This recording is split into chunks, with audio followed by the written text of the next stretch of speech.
Monsieur le Président de la République, vos compatriotes sont inquiets.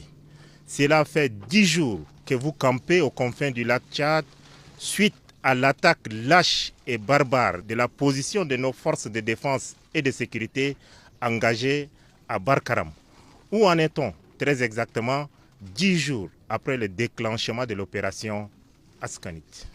Merci. D'abord, je voudrais vous répondre par rapport à l'inquiétude de la population pour mon déplacement ici au lac Tchad. En tant que président de la République, chef de l'État, chef suprême des armées,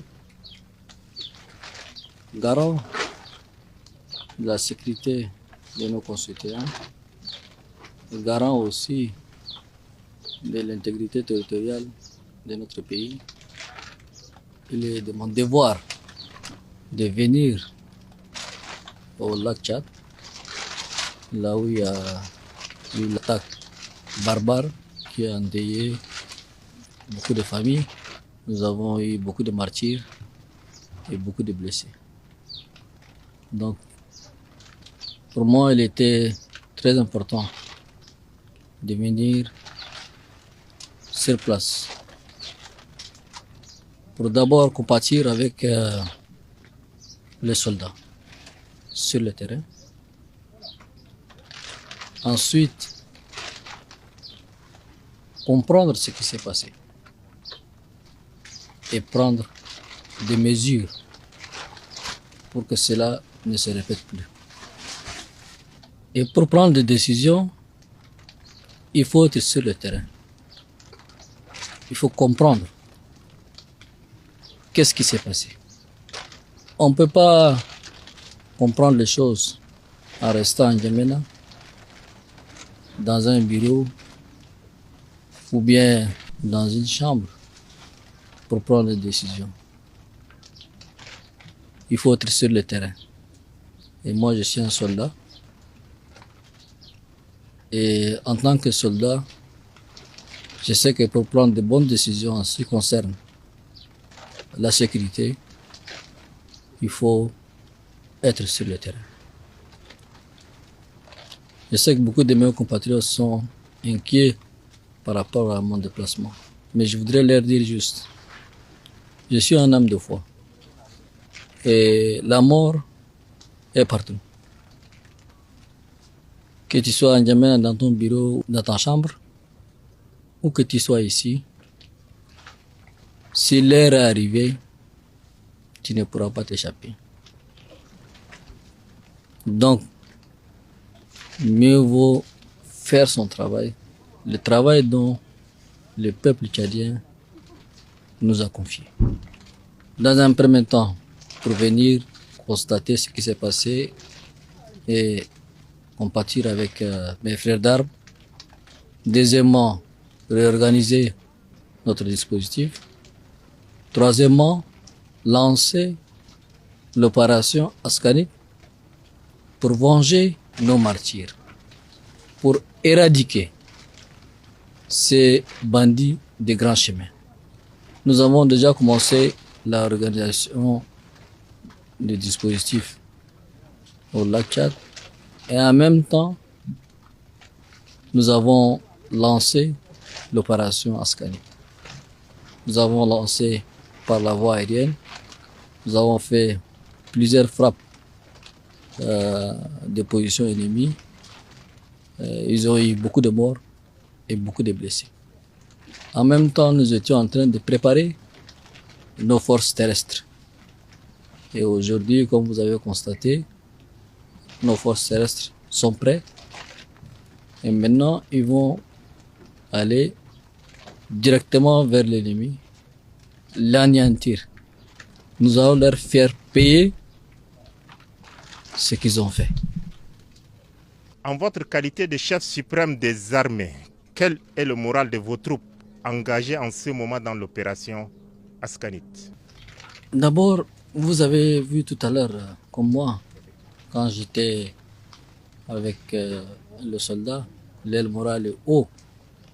Et ils sont même pressés, très pressés depuis le début de lancement de cette opération pour partir, mais nous avons jugé qu'il faut les préparer avant de partir. Donc aujourd'hui, je suis venu pour lancer cette opération. Et vous avez vu comment ils sont pressés, comment ils ont le moral. Et ça, c'est dans l'ADN de l'armée tchadienne. L'armée tchadienne a toujours eu le moral haut. Elle n'a jamais baissé les bras contre l'ennemi. Monsieur le Président de la République, qui est-ce qui remportera la guerre asymétrique engagée en ce moment aux confins du lac Tchad? Est-ce l'armée nationale tchadienne ou les éléments de la secte Boko Haram? Je ne suis pas dans le secret de Dieu. Mais, à mon avis personnel, je vais dire que l'armée tchadienne va remporter. Et j'ose croire que l'armée va remporter. Et je prie Dieu le Tout-Puissant pour que notre armée puisse vaincre ces barbares qui tuent des enfants, qui égorgent des enfants, qui violent des femmes, qui volent les bétails des pauvres citoyens. Donc ces gens-là ne méritent pas de pitié. Et Dieu est toujours avec les justes.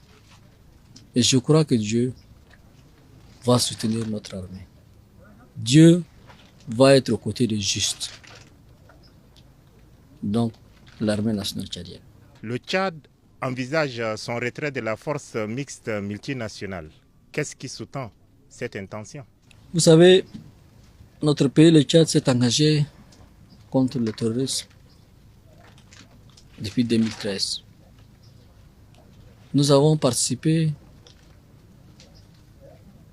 au Mali à l'opération Fatim, dont moi-même j'étais commandant de force adjoint. L'armée nationale tchadienne a participé au G5 Sahel. L'armée nationale tchadienne a participé aux forces multinationales. Nous avons toujours soutenu nos pays voisins. Que ce soit au niveau du G5 Sahel, nous avons toujours envoyé des contingents au Niger, à Terra, en 2021. Nous avons envoyé des contingents aussi au Mali, comme je disais tantôt. Nous avons fait des opérations au Niger, à Difa, qui était commandé par le défunt, le général Daoud, ancien ministre de la Défense. Nous avons aussi fait plusieurs opérations au Nigeria, notamment l'opération Lac-City 1, Lac-City 2. À chaque fois qu'il y a des problèmes dans ces pays voisins, nous, on déploie nos soldats. On déploie nos enfants pour aller les soutenir. Mais quand notre pays, le Tchad, est frappé par l'ennemi, aucun soutien. Est-ce que vous avez vu une fois